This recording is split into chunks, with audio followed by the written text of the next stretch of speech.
Angela Kelly is carving up some Halloween fun this morning. She joins us live from Appleton. Hi, Ange. Yeah, good morning, guys. Joining you live from the Radis residence, where every year they put dozens of jack-o'-lanterns on display in their front yard.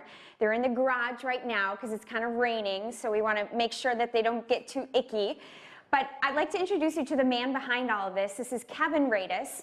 And why don't you bring us through the process of how it is that you start attacking those pumpkins? Sure, you bet. Well, I get a lot of my patterns, Pumpkin Masters, every year they have a new kit that comes out. I go to zombiepumpkins.com. I get a lot of my patterns from the internet as well. Once you get your pattern, you kind of enlarge it to size it up to the pumpkin, and then you got to gut your pumpkin. That's where my handy pumpkin spinner comes into play. It gets the pumpkin nice and gutted out. The walls get nice and thin.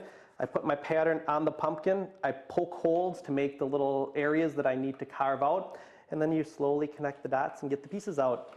Over here you have kind of another technique. Your wife did a lot of these this year. Talk about how she did this. Sure, my wife Sarah is a super sculptor. This is sculpting a pumpkin. Sculpting is not carving all the way through, and the little tools that you have to use are different than the carving ones. You're basically scraping the orange layer off of the pumpkin.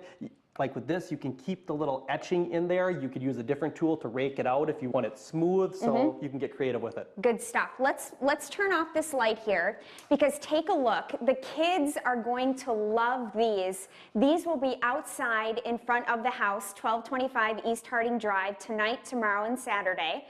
Explain what you did here. Well, we do a lot of patterns for the kids. So we've got our two Monsters Inc. people, we've got our Minion, and my daughter Brenna loves Ariel. She's dressing up as Ariel for trick-or-treating, so we did an Ariel pumpkin for her. I know the Minion's your favorite. I have to say he's mine too. It's so adorable.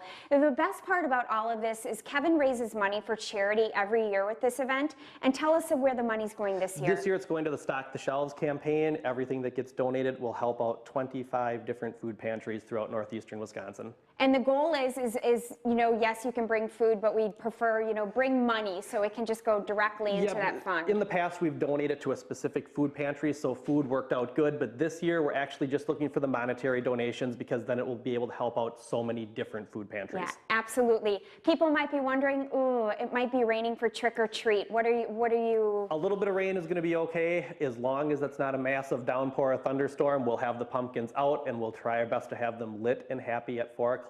Let's have Mother Nature come through and give us a break this afternoon. Well, I'll tell you what, you outdo yourself every year. You did an amazing job. Thanks for having us again. Thank you. Happy Halloween. Happy Halloween to you. And happy Halloween to everyone watching this morning. Back to you. Thanks, Ange.